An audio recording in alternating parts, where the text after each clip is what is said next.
Welcome to Blake Street Banter, where one of us knows what the word banter means. The other one is just along for the ride. Eli, what up, big dog? How's it going, my man? How you doing? We're doing okay. We just got done ranting about our busy lives on both ends, and here we are still making time for you all to talk Colorado Rockies, baseball, spring training, arm barn, all of the good stuff. But I mean, the big question first, though, is if you are a hitter for Mexico, are you trying to dap up the catcher before you get in the batter's box? Is that something you're down for? Or are you combatants that day and just not doing it? Yeah, I thought that whole thing was interesting. I don't see any harm in the tap up in itself, but I can also understand Cal's perspective of, this is USA versus Mexico. And, when we're in the Seattle locker room, like you said, you're my brother, and here we're not. Obviously, we don't know what that sound bite was, what Cal said behind the plate, but I thought it was interesting that Randy took serious offense to it and took to it so publicly. I thought that was interesting, but I don't really blame either party. Right. But we'll see if that ends up being something that holds. I almost think Randy's playing at the end there. Like feel like he was building it up to be more than it had to be for all the haters, and knowing that him and Cal might be friends. So like, hey, Cal, we're going to do this thing and I'm just going to build this up. I don't know. I could see that also happening because Randy seems like a happy-go-lucky guy to an extent, and like he was out in Tampa Bay's fans when he got traded. He went to a game as a fan before he went on to Seattle. Like, I don't know if he has that in him. I don't know. Yeah, I was surprised. I thought it would be kind of one of those things where it's like, okay, healthy spirit of competition, but for Randy to come out after the game and to say in multiple languages, that was no good, more or less F that. That surprised me a little bit. I was taken aback.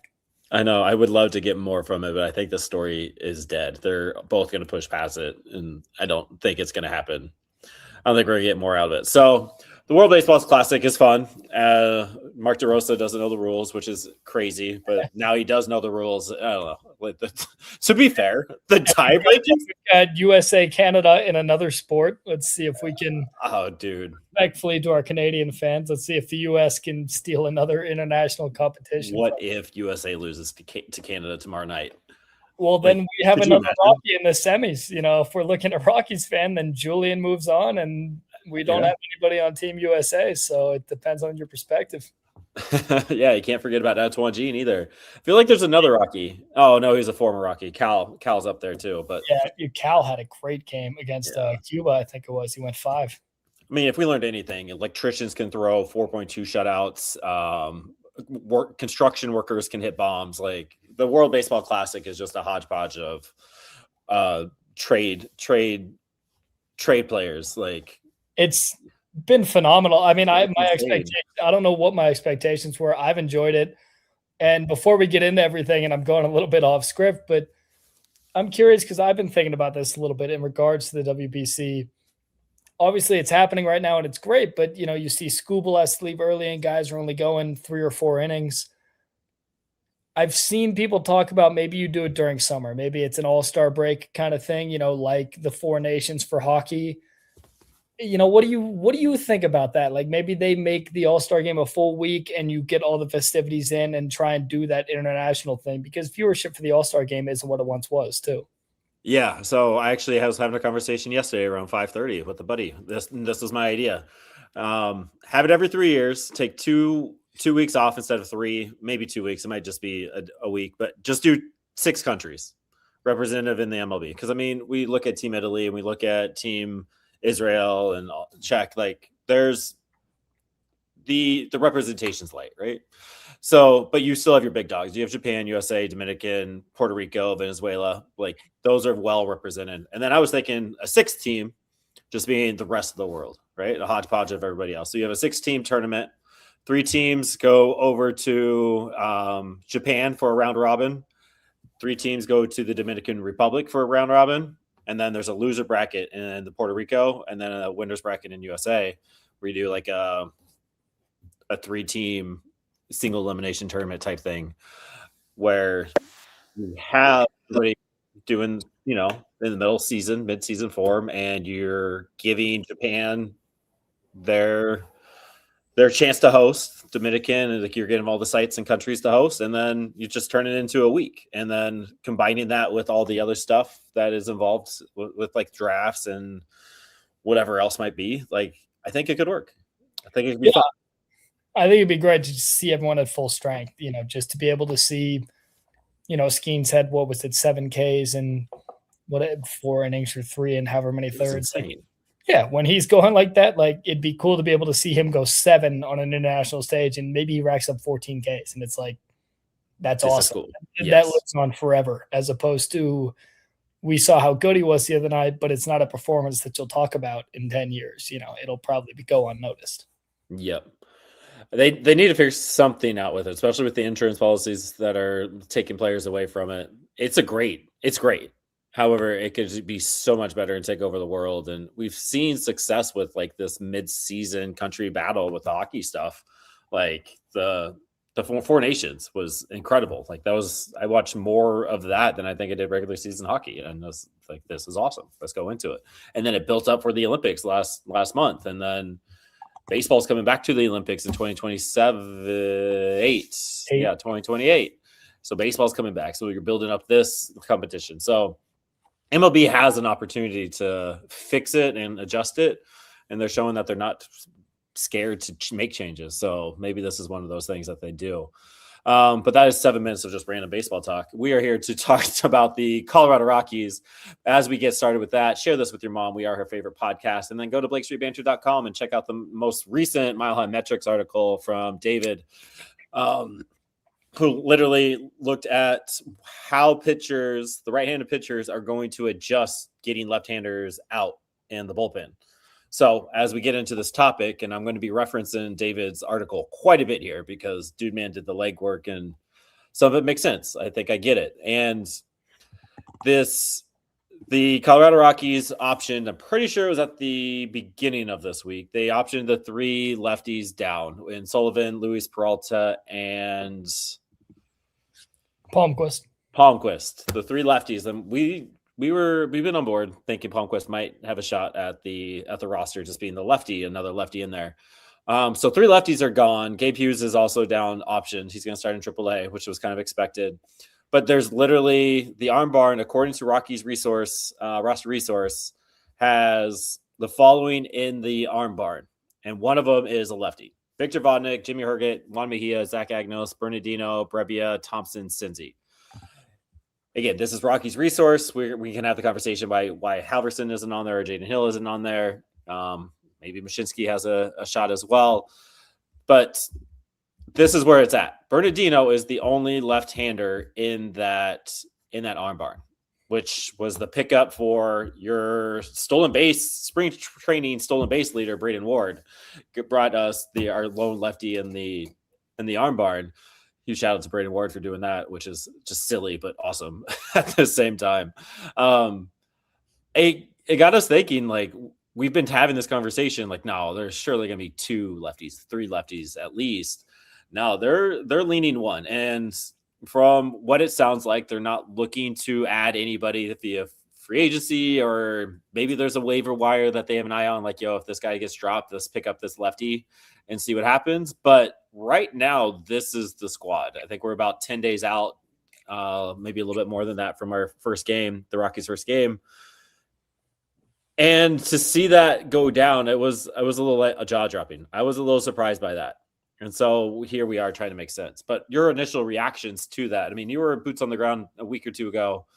Did you have a feeling this was going to happen? How was this kind of match up with what you were noticing?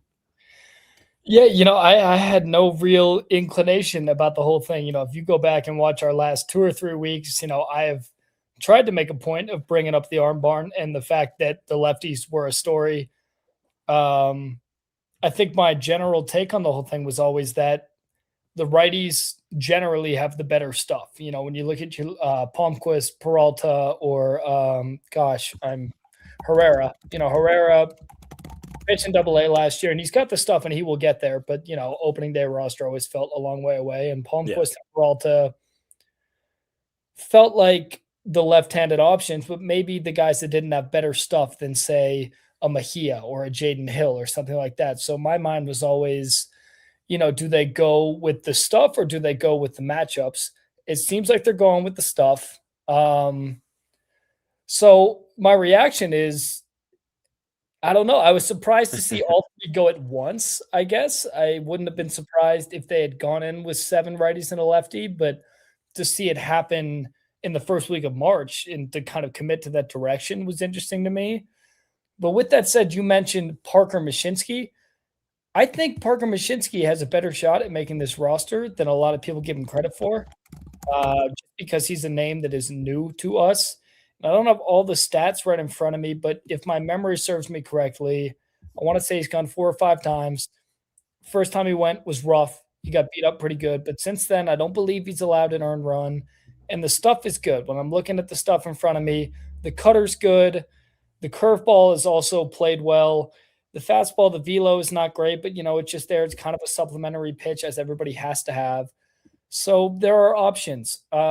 I think Mashinsky has a real chance at this at a lefty if he has a really good couple of weeks.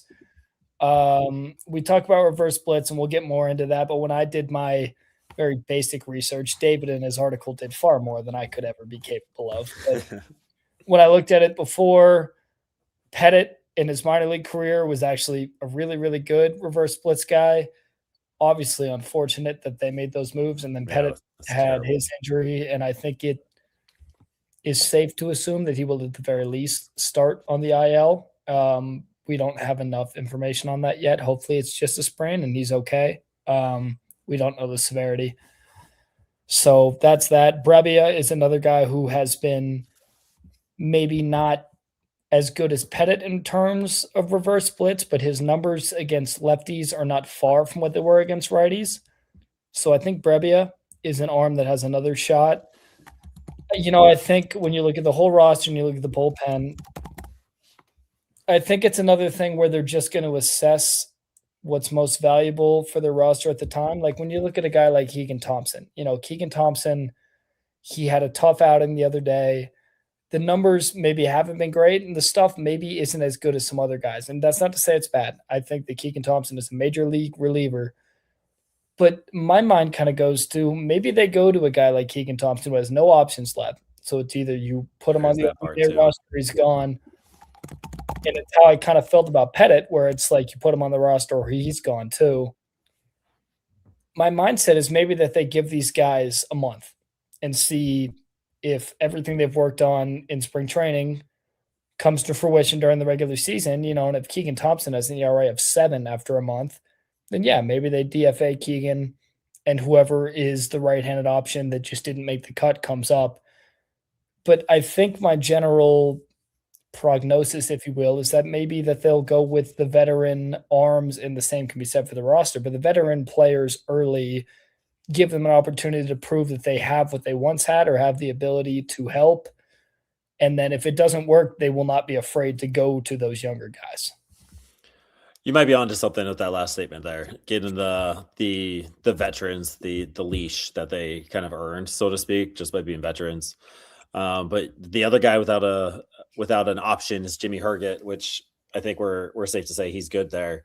But Mashinsky, I think we need to spend some time on Mashinsky. He'll be the first one we talk about. I didn't know he was lefty. Again, not watching any spring training, just kind of following the numbers here. He did give up 5 earned runs in his very first outing in 0.2 innings, but since then he has been scoreless in 4 innings, 4 outings, 3 outings, 4 innings, with 8 strikeouts in that time, zero walks. So he has the control, he has the strikeouts, and if we learned anything from last week, those are the 2 stats that follow on to the regular season. So I don't have those reverse splits with me, but seeing these numbers, how much is good against lefties? No. Yeah, lefties, righties 125 whip, 1.80 against the lefties, 3 strikeouts, 1 walk in spring training this year. Only 2 hits and his 3 outs, 5 outs. So splits aren't terrible with Mashinsky. And I was going random tangent.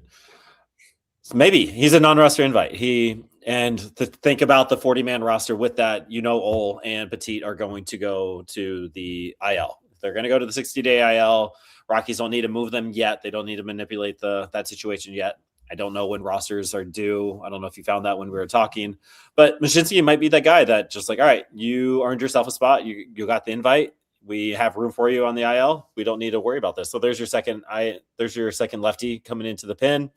And the Rockies roster resource is always a give or take. Like, I don't think I had John Brebbia is a non-roster invite as well. I don't think I have him making this list over a Halverson or a Jaden Hill. So we take that how we want, but it was just interesting. I think you also said the biggest surprise was sending them all down at the same time. And I really thought there was a long shot that Sullivan could make it as a long reliever, but it doesn't seem like the brass is going to go that route with them. They're going to have Gabe Hughes and Sean Sullivan being the number 1-2 down at the AAA level as the starters. But let's just go down this roster. We'll follow our rundown here, Eli, and talk about like what makes this guy good against lefties. I don't know. We'll see what happens. But Victor Vodnik, he's the first name on the list. Struggling in the WBC for Mexico. Little worrisome, and his spring hasn't been so great right out the gate. But last year against lefties, he posted a 1.032 OPS against his fastball, which clearly not what you want. But if he relies heavily on his changeup, which is a nice little thing, his changeup was 0.368 OPS against lefties last year. So there was a clear game plan that didn't work out for Victor Vodnik against lefties. Was fastball heavy that got raked, and then the changeup was a good pitch, but not utilized. He hasn't faced enough lefties in spring training data because he has been at the World Baseball Classic, so we don't have too much more on that. But the reverse splits on some of those pitches from last year say, hey, this might work if we change this arsenal. And if we look at any of what David showed in the article, the arsenals are changing tremendously across the board. Like you're seeing 50% usage last year to 25% usage this year, and the reverse of it with the pitches that are getting out. It's like, it's insane what these pitchers' arsenals are going to look like. And it's something that we're going to be watching. But Victor Vodnik, switch up the arsenal. Like we've been talking about Chase Dollander for 6 months. Like it might be able to get lefties out, and he has the stuff to get him out. So I don't know. That's one guy who got saves last year that you might rely on in late innings that you might want to have get lefties and righties out. Yeah, I'm with you. Again, I'm not quite as well versed as David in terms of how each pitch works. I'm trying to get there. I'm not necessarily there yet, but I think everything you said about Vodnik is on base. When I look at just the very limited, what he maybe went 2-3 times for the Rockies, the left-handed stuff looked a lot better than it did last year. The swing percentage and the barrel percentage, there were no barrels against him, and the hard hit percentage. It's a small sample size, but I also just believe that Vodnik has the stuff. You know what I mean? I think that he's one of those guys where I don't really worry about him so much in terms of the splits. And if his stuff is at his best, he's really hard to hit, regardless of whether you're a righty or a lefty. When Vodnik is on, he's really hard to hit. It's just about being able to find the zone consistently and getting in tune with his new pitches. And I want to say it was a curveball he talked about a little bit. I cited an interview with Harding when he talked about, I think it's called the death ball is a new pitch. He's gyro curve or a gyro slider. So, I really think that when Vic has his best stuff and he's hitting the zone, he's a really tough guy to beat, regardless of which side of the plate you're on. And I think we're going to be repeating that piece that you just kind of said. He has the stuff. They all have the stuff, but it's locking it in and putting it in the zone more consistently is going to be something that the Rockies bullpen has to do. It is a strength, but it also is a young weakness, and being consistent with these strikes is going to be huge. I want to go to the chat real quick. Mr. Purple CL, Mr. Purple Colorado here. They're building a pile of trade fodder. Give them time. I asked who's going to be first. He goes, not sure if he'll go first, but Tovar's days are numbered, which is a very interesting take. And truly nobody believes this current team is winning the World Series. I mean, there's a shot, man. There's a shot. Everyone, or almost everyone, is on the table, in my opinion. I do believe a lot of people are on the table. I don't think there's going to be a preseason trade. There might be a trade midseason. I'm curious how the front office is going to do trades, but I'm going to go on another tangent I don't want to go on. But I think, okay, so name your guys that are untouchable. Mine are Goodman, Dollander, and Tovar, I think are untouchable. I don't think you move any of those guys. Yeah, Tovy's too cheap, and if nothing else, Tovey is under contract until I want to say it's 2031. I have it here, I think. There's a club option in 2031, and they're not paying him a whole lot. He doesn't make more than $8 million. Oh my goodness, I'm sorry. Phone just went off. Yeah, he's not making more than $8 million until 2028, where he makes 11. They got him cheap and they got him early, and it's through 2031 with a club option. The guy won a Gold Glove at 22 years old ish. Forgive me if I'm off by a year. We didn't see a whole lot of him last year. He was hurt. Tovar is not somebody that I think about as a trade option. You have him under a great contract. Yeah. He's a Gold Glover, and he will continue to be. That defense isn't just going to go away. And before he got hurt, and this is just off of memory, I want to say in 24 he was top 5 in the National League in extra base hits. So Tovar is not somebody that I see in any sort of movable position. I feel generally the same way about Goody. The spring training numbers, they don't matter. He's a silver slugger. He's an all-star. I believe that he will figure it out. I don't pay attention to I know his spring training numbers aren't good. I'm not paying any attention. I don't care, respectfully. Yeah, he's going to be fine. Dollander should theoretically be untouchable, and I want to touch on Dollander later, just when we go into the starter stuff. In that regard, yeah, he's got the best stuff out of anybody in the organization, and in my opinion, it's not especially close. There's work to be done there in terms of how to make that stuff play up to its potential. But he is, in terms of just pure stuff, he's the best pitcher we've seen in a Rockies uniform in a long time. I don't want to say anything crazy, so we're going to say at the very least in the recent past. So, yeah, there are trades on the table for sure midseason. I don't disagree with that. This team probably won't make the playoffs, win the World Series, and they have to get better over time. And I think that it's likely that a lot of that comes out of the bullpen, just because that's where you have young arms that are going to be able to generate that kind of return. And maybe it's an older arm like a Herget or a Bernardino, or even a starting arm like a Sugano or a Lorenzen if they have a great first half. Yeah. But Tovey, just based on the comment, is not somebody that I see leaving the purple for the foreseeable future, unless we're horrible again in 3 years, which – fingers crossed, if all goes to plan, we will be a lot better by then. Yeah. I mean, Mr. Purple, I feel like you're gaslighting us. I don't know what you're getting to. But Wildland, so what type of control is Doyle under? I believe he's still under arbitration. Yeah. So he's still, I think this was year 3 of arbitration for Doyle, and then it goes into arbitration 2 next 3 years. All right, so Mr. Purple CO, this is the gaslighting, and I'm so glad you're here for this because I love a good gaslighting every once in a while. Miles Holiday, for the right trade, nobody's untouchable. I love Goody, but would you trade him for Skeens? I mean, yeah, no shit, dog. But Pirates aren't gonna trade Skeens for Goodman, and I don't know what else you're putting in there, and it's. Yeah, they would have to take in a giant haul, as David says here, for Paul Skeens. There is certain trades that would have to do, but the level of untouchables like Tovar, Goodman, and Dollander, they would have to be astronomical. Yes, everybody's accepting the trade Holiday for Paul Skeens. Yes, there's no way that doesn't happen. That's not going to be offered, though, dog. That's just not an option. There's no way. Being realistic with our trade offers and what the values are there is something that we all have to do. No, the point doesn't stand. That was a terrible point. It doesn't make sense. It's not a point. It's too out there. All right, getting back to the arm barn. What are we at next? Jimmy Herget. His is interesting. I don't think we're going to see him going through the lineup 2 or 3 times.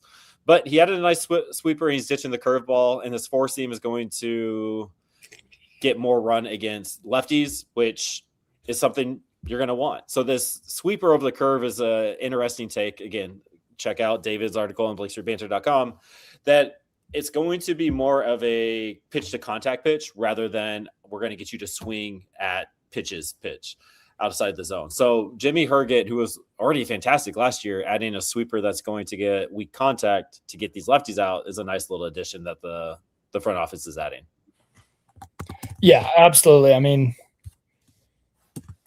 I'm kind of with you, and and I think it's kind of a theme of spring training as a whole, in terms of there are a lot of pitches that are being added, and there are this kind of idea of pitches that are going to create outs in the zone. I think it goes back to that philosophy of we're going to attack the zone. You know what I mean? I feel like the idea that we've heard and the responses that we've gotten based off performances this spring is in line with the idea of if we get hit, we get hit. You know what I mean? And obviously as the year goes on, you want there to be less of that as opposed to in March. But I think the idea is we believe in our guys' stuff. We believe that they are good enough to be successful, but let's make people beat us. Let's stop beating ourselves. Let's stop walking guys. Let's stop nibbling on the edges, and especially with 2 strikes. You know what I mean? You go up 1-2, 0-2. Let's not nibble. Let's not see if we can get a guy to chase or go after it, beat him. Yeah. And I think Jimmy's a great example of that. Jimmy has the stuff to do it. The arm angle, obviously, without saying, makes it very difficult. So I think adding those pitches that allow you to be successful while staying in the zone, as you said, I believe it was the sweeper with Jimmy, right? I have that right? The sweeper is a great example of that. A pitch that you can still put in the zone, but has the ability to create outs without necessarily relying on a swing and miss to do so. Yeah, and it's going to be fun to see these arsenals get tighter over these next 2 weeks. It's going to be fun, especially with the sweeper here. Juan Mejia, the fastball last year against lefties, I don't think was very good. He threw it 77% of the time, 79% of the time last year. That was just way too much. If you're expecting a fastball 80% of the time, it's going to get smoked. Definitely. Did only have a 745 OPS with that, but the four-seamer has jumped dramatically from 70 to 48%, while balls in play have dropped from 18 to just 3%. I'm sorry, the whiff rate on that four seam has gone up from 20 to 58%. So the four seam is making some kind of adjustments. Not sure what those adjustments are. Then the slider is being taken away. So less slider usage, more devastating fastball. It'll be interesting to see how it does play in the regular season, since it was so heavily used last year against lefties. But if it's a better shape, maybe it's going to go for a little bit better of a run here. And then next on our list is Zach Agnos, your boy. I mean, he's around the zone, and he's got that crazy curve slider. What's the sweeper? That's his good pitch. Yeah, the sweeper he's increased the usage of exponentially this spring. And so I think that goes right along with the Jimmy Herget conversation that we were just having. So it's what can you do with that, and especially with somebody as accurate as Zach Agnos, it's going to be good. And the splitter, more four seam, less splitter. I think we're seeing that across the board. The four seam is going to be a heavy pitch for all the Rockies pitchers moving forward. That one's going to be interesting. He's one that is on the cusp, right? Like, is Agnos going to make the squad, or instead of Halverson or Hill?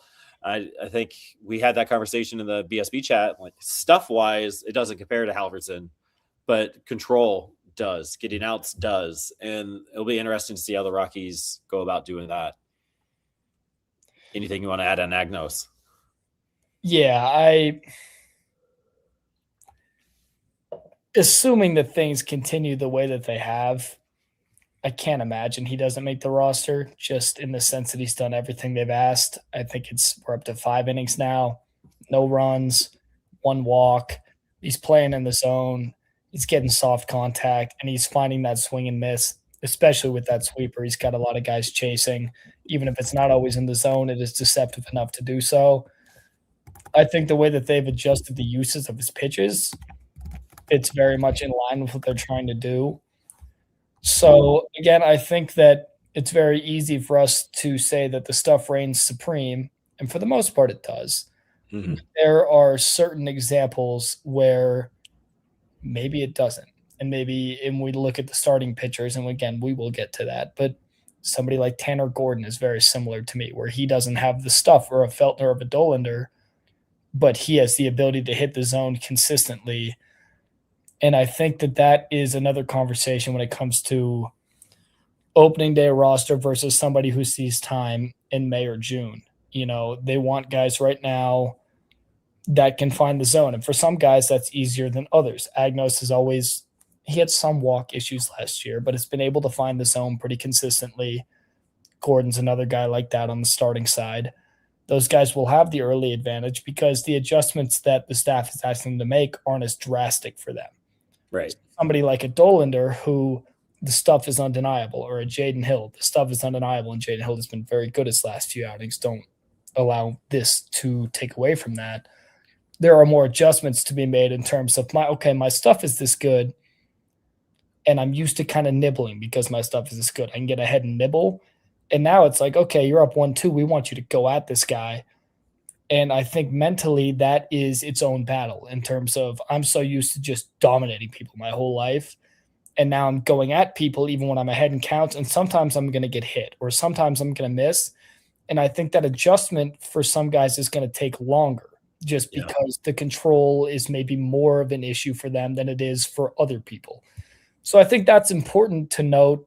And I don't want to jump too far ahead because I know we are going to get into the starting pitching. And this is a big point for me with Dollander and Feltner. But I think it's important to understand what the front office is looking for in these outings right now and what maybe will lead to an opening day roster spot versus who is pitching in the middle of June or July. Yeah, I agree. And the roster in April 1st is not going to be the same roster on June 1st. It was going to look drastically different. But huge shout out to Greg in the chat. He's a friend on Instagram, DM quite a bit on there. He's in Hartford quite a bit, but just dropping in from postpartum wing after the birth of my first child. Congratulations, big dog. That is incredible. Your life is officially changed. There is nothing like being a father as a father of 4, and just enjoy it. You are in it and you're in it forever. And it's nothing better. And then thank you for joining us from where you are right now. Thank you for making us a priority. That's a lot of fun. That's very cool. That is dope. Shavili got the win for the Yankees today, and Braden Ward got the steals record. Big day for former Rocks prospects. Yes, huge shout out to Braden Ward again, family of the pod with that. And then no, we haven't really talked about Michael Lorenzen. We might get to him in the starter conversation, but yeah, he looked great for Italy the other day. All right, a few more conversations about these righties in the pen. We'll get to Cincy and Halverson and Hill. Cincy, I don't know. Like, he's on the roster. He is what he is. He's the outlier to what everybody else is doing. Everybody else's usage of the 4-seamer is going up, according to David's research. Cincy's is going down. The 4-seamer just isn't there for Cincy. We saw it last year. We know that Cincy doesn't have his 4-seamer, but there is something that he can bring to the table with the curveball. So I absolutely loved Tremont Marquez's curveball last year. He was throwing it a lot more often. He was getting a lot more swing and misses on it, and he was showing that curveballs are good at Coors. I think it was one of his more effective pitches at Coors Field for Herman last year. Cincy, I think, grabbed that from him. The curveball usage has nearly doubled from 16% to 30% last season to spring training. Yeah, small sample size, but still the percentages. But the real kicker here is the chase rate has gone from 28 to 40, and the whiff rate is now nearly a 50% whiff rate on the curveball. Small sample size, but you're still swinging at missing half the time. So not getting lefties out with fastballs, since he's getting that weak contact with the changeups and the curveballs. That's going to be fun to watch. If that can be anything for 3 outs every 3 days from Antonio Sensatella, our $10 million man, that could be good, especially if it's against lefties. It'll be good there. Talk about Halverson and Hill before we get to the starting rotation. Oh, yeah. Sorry, I didn't know if you were passing. Yeah, I think both of those guys have undeniably really good stuff. Both of them light up the radar gun. If nothing else, that is probably their claim to fame. Halvo, especially, being able to get above the 100 miles an hour mark. In regards to the conversation against lefty, again, I'm not as well versed as David is, and everybody, including myself, should be reading that article. I caught part of it earlier, not as much of as I would have liked to. But, Halvo against lefties last year, the average was actually pretty similar as it was against righties. 250 average, 331 OBP, 462 slugging, comparable to his right-handed numbers. He's another guy where the stuff just kind of overwhelms. Adding more pitches will be helpful. Really, if Seth can stay in the zone, he's somebody that's similar to Vodnik for me in the sense where the stuff is so good that if you can make it play in the zone, I don't really care if it's a lefty or a righty. You're going to be okay. Jaden Hill kind of plays in that same conversation. I think Jaden Hill has some of the best stuff in the entire organization. And he had a couple of 1 or 2 rough starts, not starts, but outings in this spring. But I think he's settled in. I think that slider is just almost untouchable, especially when you play it with that upscale velo. But, when you look at a roster perspective, and that's where I kind of what I consider to be my forte a little bit when we talk about this. The analytics are less so my specialty and more so maybe what is going to happen. I think Seth is somebody that makes the roster pretty much regardless. I think they believe that they can make that stuff play. I don't think they're too worried about what they're seeing. But, when he can make it play in the zone and when he is at his best, he's closer material and good closer material. Jaden Hill is somebody that when I talk about a Keegan Thompson or an Antonio Sensatella, who I think probably make the roster because that's just, at least for the first month, what makes the most sense in terms of assessing every option. I think there's a chance that Jaden maybe starts in AAA, even if his stuff is MLB worthy. He's got less experience and the control in the past has been a bit spotty. It's getting better, and I absolutely believe if it were up to me, Jaden Hill would be on the opening day roster just because the stuff is that good. And if he makes it click, Jaden Hill's going to be really good. But he's a guy that maybe I see starting in AAA if they have to have a sacrificial lamb, if you will. Jaden Hill might be one of those guys that gets a month in AAA, dominates everybody if he's in the zone, and then comes up for injury or if somebody is not performing. Because as we have learned and as I have said on multiple occasions, they will not be hesitant to make moves if people are not performing. Yeah. And it's going to be interesting with that because of the options being in play. So the roster piece of that you were kind of talking about, according to Rockies Resource, most of the guys in the arm barn have 0 or 1 options left. So except for Victor Vodnik and Zach Agnos, they have 3, but Jimmy 0, Juan Mejia has 1, Bernardino has 1, Brebby has 0, Keegan has 0, and Cincy has 0. Like they just can't. So they don't have any options. So it's like kind of to your point, all right, you're a veteran, go prove it. But as soon as you don't, we have Jaden Hill and Seth Halverson ready to go if we need to with 3 options. So we can play around with their stuff a little bit. Or they do the vice versa. These guys have the options, and we're just going to cut Keegan Thompson beforehand. It's going to be interesting to see how they play with those option pieces.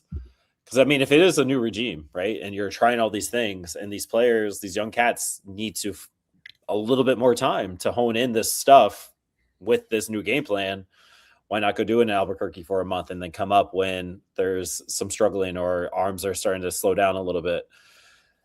There's just too many different ways that you can go with it. And like, as Sean is saying in the chat, yeah, Jaden Hill's changeup is incredible, especially with that fastball velo that you were talking about. And the slider usage is up as well. Pure stuff, Jaden Hill's up there. Yeah, and if nothing else, it's exciting to have this conversation. I don't feel like we've been able to have this conversation on a legitimate, exciting basis for a long time. There are options. If nothing else, it's easy for us to argue or sit here and debate.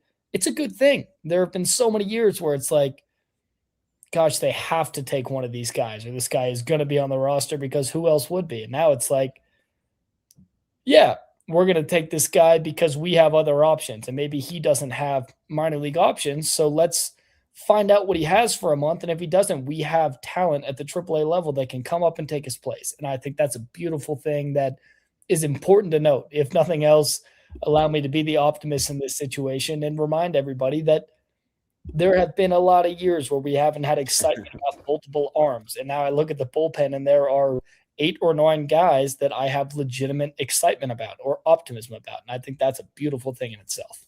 Yeah, the stuff that's there as well. And yeah, David's still doing the legwork for us in the chat. The changeup, 635 OPS last year from Hill on the changeup. So that's just as nasty. He didn't mention that in his article. You're only getting that by listening to the pod as well. It's a dual thing. We write stuff. You all write stuff. I put it out there, and then we talk about it. And then I get to talk about it and act like I'm smart on the pod here. So how many, let's end it, does Mashinsky push his way into the armbar by opening day? Are the Rockies going 1 lefty or 2 lefties on opening day? I'll say 1, just because of the contract situation. If nothing else, just because when I look at Keegan Thompson, he wasn't a minor league contract. He's a big league contract. I could be totally wrong, and this has nothing to do with talent or who I think should be. This is not an opinion. This is just not a source based, but it's an inclination based off what this front office has done. And I could be totally wrong, so don't hold me for it. But I think that they're going to take the guys that they made moves for and that are maybe on big league contracts and give them a month and give them some time. Abrevia is a good example of that. I think Abrevia, who again has pretty decent splits against lefties historically, is somebody that could make the roster over a fan favorite young guy who has the options and they can put in AAA for a month.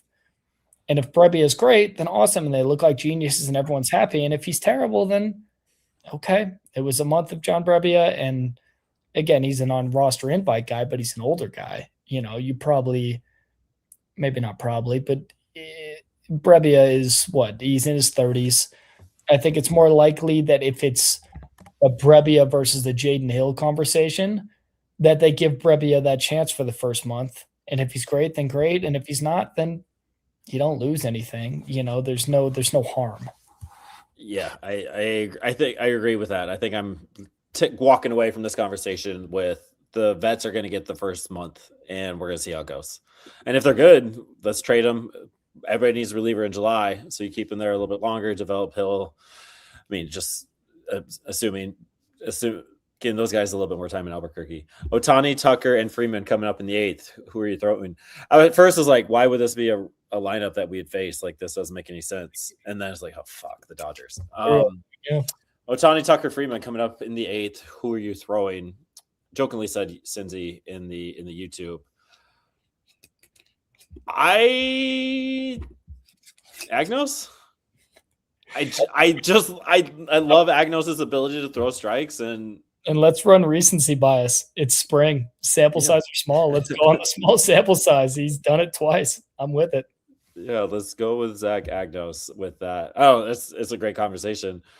Yeah, maybe the worst stuff for those guys because we saw the Czech Republic again, just zeros across the board for Japan as an electrician who's piping 75. So, and I think the reality probably is, correct me if I'm wrong, I want to say at least 2 of those guys are lefties. So if you're just going off a match-off perspective, yeah, it's probably Bernardino. But we're having some fun with it. Let's say Zach Agnos, but I want to say at least 2, if not all 3 of those guys are lefties. They might all 3 be lefties. It's Bernardino probably, but yeah, let's say Zach Agnos, the USA performance and the Dodgers performance the other day for some fun. It would be fun to put a pitcher together who would face those lefties, like Jimmy Herget's sweeper with Jaden Hill's changeup, like all of those. That could be a fun little exercise if we were more knowledgeable. All right, Brebbia, Bernardino, Thompson. How many make it to the All-Star break with the Rocks? Over under 1.5? Over. I guess it depends on if this is with the org or with the big league club. If it's,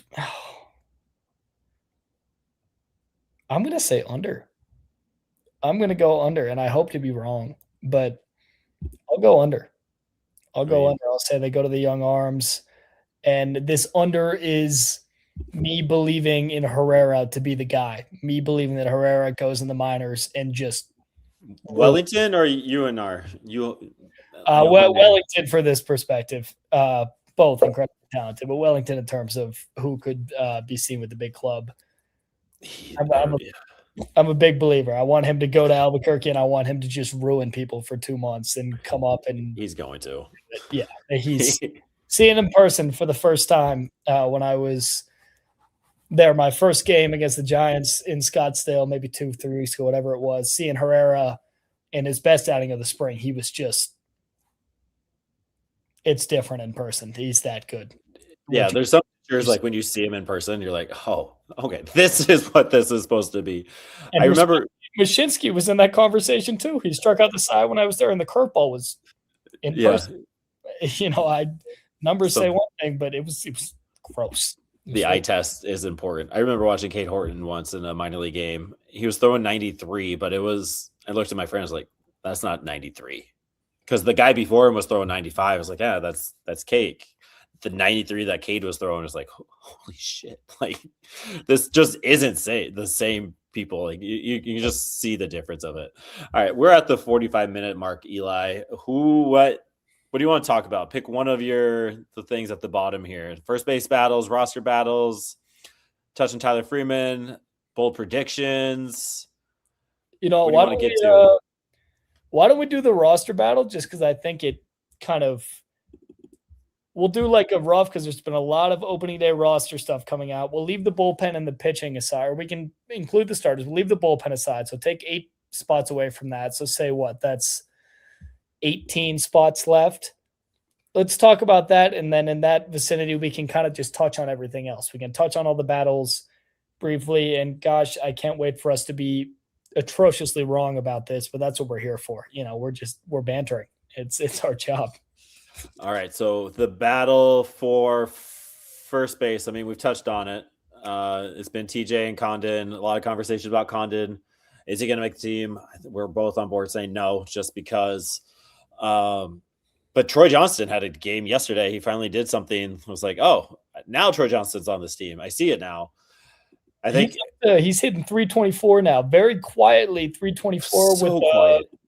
800 plus OPS. Like you don't notice it as much, but he's hitting. He's doing what he was brought here to do, and he can play outfield. So I think that roster is Troy Johnston is number 1 on the depth chart, and then the backup first baseman on the major league squad on the 26 man is Edward. I don't think Edward makes the team. That's my hot take here. Yeah, I'm in such a tough spot with that. I was talking with somebody on Twitter about it today. I'll try and find it in a second, who was giving me great conversation because my numbers were wrong, which changed I had 27 instead of 26. TJ feels almost undeniable at this point. I mean, TJ was 3 for 4 with 4 ribbies today, and I've been pushing this whole it's going to be the veterans, but how do you keep that guy off the roster? He's hitting almost 400. He's hitting righties and lefties. At least I want to say so off eye test. I don't have the numbers. If the chat proves me wrong, I'm happy to take that defeat. You know, and TJ's 25, 26. He's hit. He's got good plate discipline. He's fit. He's checked all the boxes. I mean, I think there's a world where TJ starts at first on opening day. I think Julian is the most interesting conversation because we don't know very much. We know that they traded for him with Ohl, and obviously Ohl is down for the year now. Julian's been with Team Canada. That is like the one – that's kind of the 27 battle for me. It's like if Julian gets in, then somebody else loses their spot. Yeah. He's the biggest question mark. I agree with you with JT. Like, just looking at his stats, how many times has JT struck out this spring training? Maybe 3. Once. Yeah. One time, according to the stats, one time strikeout this spring training, and it was in February. It was his 3rd game. It was February 24th. He has not struck out since. He has 3 walks since then. The doubles and triples not quite there, but he has the homer. He had 3 total bases the other day. I feel like maybe he went off no, never mind. That was Johnston. So, like, it's just It's hard to deny it. And you traded a major league caliber talent for JT. And so they clearly saw something with him. Use the Rule 5. So first base, let's say it. Troy Johnston and JT or TJ are the first base guys. Second base. Second base is going to Willie. I mean, Willie's one. For sure, Okay. Willie's one. Because that one matters because you got Ryan Ritter and Kyle Karros doing their thing for second and third. But so you're saying Willie has second? Yeah, I have to put this in front. There's four really for me right now. There's 14 names for 13 spots, and it matters. Yeah, I'm gonna say Willie. Just in my mind, just to keep things simple, I'll put Willie at second base just from a positional standpoint for my brain. I'll put Tyler Freeman there too. I know he's playing a lot of right. He's an infield outfield guy. I'm just putting him there for my own sorting. So nobody get mad at me. I understand he's playing right field and doing a great job of it. This is how my brain works. And then Julian is, again, he can play second. That's another conversation. Obviously Ritter can. I always think of Ritter on the left side of the infield more so. He can play short, he can play third, he can play left field. So I would say that Julian and Freeman are guys that I feel, Castro and Freeman are guys that I feel really, really good. So if we're just talking about, we'll keep it to locks for now. It's Rumfield. In my mind, it's Rumfield and it's Johnston at first and it's Castro and it's Freeman at second and then Tovey at short, obviously. So that's 5 guys out of the 13 that will be position players. And then third base, Kyle Karros has been raking. It has to be. It has to be. I don't know if he's slowed down at all, but he didn't have an amazing day today. He had another walk today, and I can't imagine that he doesn't start at third base on opening day. I really can't. I think that Karros is the guy. I don't know if I have a whole lot else to say about third. I wish I did. I just don't. It's interesting because he is striking out a 25% clip right now. Kyle Karros is not walking a whole bunch, but he has the triple, the 2 homers, 7 RBIs. Do you have 1, 2, 3 bases in front of you? Because he's swiped. Does he have 3? He swiped some bags. I know he's been active. Yeah, he has 3 stolen bases. Yeah, 3 stolen bases. Like the numbers are good: 10 hits and 24 at bats. But he has options. And you have Tyler Freeman, and you have Ryan Ritter, and you have Willie Castro, and you have Eduardo Julin. For me, it's Karros as well. Realistically, I think he starts at Triple A, and I don't like saying that. I don't think it's his. I think it's Willie at third, and then you're putting Eduardo or Julin at second. Yeah. From the perspective of options, I agree with the logic. Yeah. I kind of think I'd put Ritter down before I'd put Karros down. I would keep Ritter out before I put Karros up, and I love Karros. I didn't even see the comment. That's a perfect Ritter versus Karros at third from Sean and Chad. I think the defense is too good to put him down. When they talk about margins, he's clearly the number 1 defensive player. I'd be both shocked and disappointed if he didn't make the roster. I understand the options conversation, which we keep having, but I don't know what more you can ask of Kyle Karros. I'd be really, really sad if he didn't start opening day at third base. That's all I can say. I agree. I agree. Okay, but I have to stick with my guns. Eduardo's not making the team, so that's Tyler Freeman. Well, then Karros probably makes it. I think Karros is making the team. Yeah. I just don't know where Ritter is with this. So I think Ritter's the one I'm leaving out. I can give you the options if you give me 30 seconds. I have the general position players in front of me. If we're just looking at infield, and I'm just going to say everybody who's not a catcher just for the sake of it. So there's Johnston, there's Julian, and there's Rumfield for first for that conversation. You've got Castro, Freeman, and Ritter as options for second. And they can obviously different places too. Again, just where I have it written down. Tovar, Karros, Beck, Doyle, McCarthy, Moniak. That gets us to 12. And then looking at realistic candidates, I don't think Amador has a real chance. I mean, your 13th is the backup catcher. 13th is the backup catcher. That's 13. So Sullivan or Fulford. Yeah. Chad Stevens still has a shot at making this roster. I mean, there are conversations. I'm going to have to sit down and put it all in a spreadsheet. Every time I think I know what I'm talking about, I look at it and I don't. I'm always a few players off. But yeah, every time. I think, all right, so let's go. Karros is starting third base opening day, Tovar, because I think that if you are the front office brass and you're the pitching team, you're pitching to contact, you want the left field to be Gold Glove caliber. And it reminds me of Arenado and Tulo over there on the left, Arenado and Story or whatever. And then they were bad defensively last year too. I mean, it was shocking because I didn't think they would be. They were bad. They were bad. And and then I'm putting Ritter in for Eduardo because I think he can cover second, third, short. Willie and Freeman. Troy. I don't think TJ. We don't have TJ. TJ's not making the squad because your outfield is the 4. I don't think TJ's making it because of the inability to not be versatile. So I got Karros, Tovar, Willie, Johnston. Then I have Freeman and Ritter. Backup catcher, Beck, Doyle, McCarthy, Moniak. So technically I have 2 more. Who would be... So maybe JT does make it since I have that space. And then I don't know who my 13th one is. Oh, Goodman. Goodman would be my 13th. So, I mean, we agree on one thing. It's the outfield. And yeah, I don't think we know those 4 are good.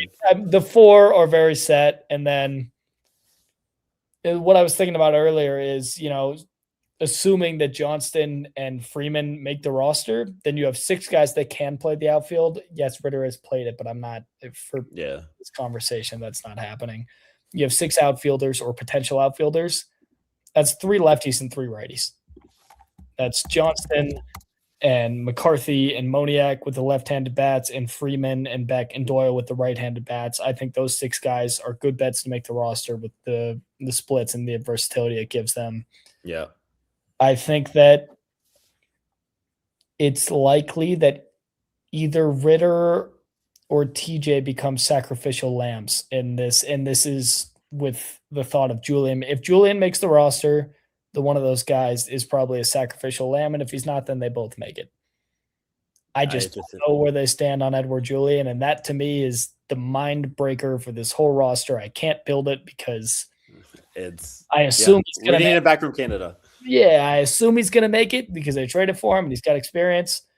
But Ritter and TJ are making that a much more difficult conversation than perhaps we anticipated a month and a half ago, which is, once again, an amazing thing because it's a conversation to be had with good baseball players. I'm excited. I'm trying not to be too excited. I'm excited. It's good. It is. I mean, to be fair, they did not give up a lot for Eduardo Julin. Like, they gave up a minor league pitcher who was injured all last year. Friend of the Padres, Kaminska, dog, love him. Sad he left, but that's what they got. They traded him for Olt and Eduardo. So the price tag to keep Eduardo around isn't high. Like you did for I think it's higher for Chavi, the major leaguer, for TJ. That's like, all right, TJ, we see you. Where Eduardo was like, let's see what we can get out of this. And TJ might be older than Julian, honestly, just from that. I know TJ is 25. I will look up Julian right now. I want to say he's 25 as well. I just don't know what he brings to the table, Eduardo, that's different than like Tyler Freeman or Willie Castro. 6. Yeah, I think he has more pop in his bat than either of those guys do. You haven't seen it as much. I'm going in circles. If I have a statement on this, why don't just yap? It's that I don't know how Julian is valued with this club. And that to me is suddenly the question that defines my last 3 roster spots. I don't know that if in the eyes of Schaefer in the front office, if he is on the roster or if he is fighting for a spot. And I don't think anybody really knows because he's new. and we've seen him for maybe 3 or 4 games. He got hurt when he was in Colorado. Now he's playing for Canada. We don't know what we don't know is the best way I can put it. Is I'm not going to pretend to know what I don't know. I don't know. I wish I did. Maybe I'll find out more next week. I can maybe ask those questions now that we're closer to opening day without getting the old brush off. And there is always that shot for a trade. As Infield Hit says, still time for a trade. Nojo got dealt a clear an outfield spot last year at 322. That felt more of the front office just saying, I think we're done with Nojo rather than we have to move Nojo. That was later than I remember it being too. Wow. Yeah, it was much later. But huge shout out to Infield Hits because I'm pretty sure he's the one that watched all 162 Rockies games and turned it into a 3-hour YouTube video. That good for you, dog. Like, yeah, tip of the cap. I watched probably 100 and I was tired, so I was you. And then clipping it all together while watching it sounds daunting, but huge shout out. Go check out Infield Hits. I'm almost positive it's him on YouTube. Go check that out. And then we'll end it with David here. I doubt TJ comes up until the DH spot is more open. They could flip Mickey if he has another strong year. Yeah, there's all these, right? Like we keep going to the idea that the brass is going to trade players where we never really felt like that beforehand. We have no idea how this front office is going to do the trade market, right? We've seen them make off-season trades, but what about in-season trades? Those are a little bit different. Those are harder to come by. Those are harder to manage. What do the Rockies give a contender and what do they get in return? It's going to be really interesting. Yes, we all loved Mickey last year, but the splits said Mickey didn't have as much value as what us Rockies fans thought he had, right? Like you're not adding. What happens when the Rockies are 50-30 and we're buyers? And what happens? We trade Ezekiel Tofar for Paul Skeens. That's what we do. That's how we go about becoming. Ready for Scooble right after that. So okay. we build, and then Brett Sullivan gets his chance to shine. We have all of it. It wasn't Infield the Hits. Okay, well he has a very similar name to you, but go check out the Infield Hits. Almost some kind of hits on YouTube. I watched all 162 Rockies games on YouTube. It's insane. Last minute plugs. If you haven't followed us on Twitter, if you haven't followed us on Instagram, if you haven't followed us on Spotify or YouTube or left us a 5-star review, leave a 4-star review if you want, if you feel so inclined. But our ratings are really solid with the reviews. All that stuff helps. Please do so. Share with your mama. Subscribe to us on YouTube. Once the season starts, we will be going at least twice a week, whether it's Blake Street Banter and the Data Dump, or it's Blake Street Banter and Roads to Blake Street, or it's Road to Blake Street and Data Dump, whatever. We have 3 or 4 pods ready to go if we need to do it. So check us out. We'll be going 2 times a week during the season. And then huge shout out for you all for joining 3 leagues of fantasy baseball.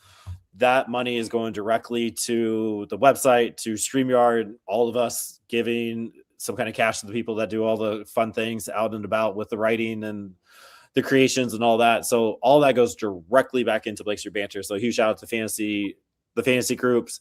We probably will draft next Sunday, so be prepared.